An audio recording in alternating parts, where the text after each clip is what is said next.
Hello guys, welcome back to our channel. If your Zoeller sump pump is turning on too early, too late, or running more often than it should, the float setting is usually the reason behind it. The float controls when the pump activates and shuts off, so even a small misadjustment can lead to frequent cycling or delayed drainage. This can cause unnecessary wear on the pump or even risk water buildup if the activation level is too high.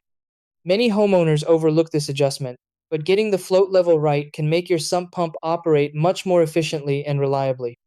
The process isn't complicated, but it does require careful positioning to match your pit's water level.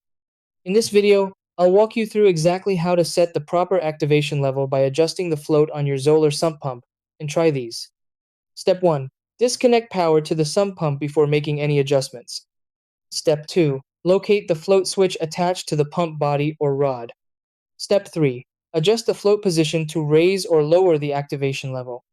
Step 4. Tighten or secure the float adjustment mechanism in place. Step 5. Restore power and fill the pit partially to test activation. Step 6. Observe the pump cycle and fine-tune the float if needed.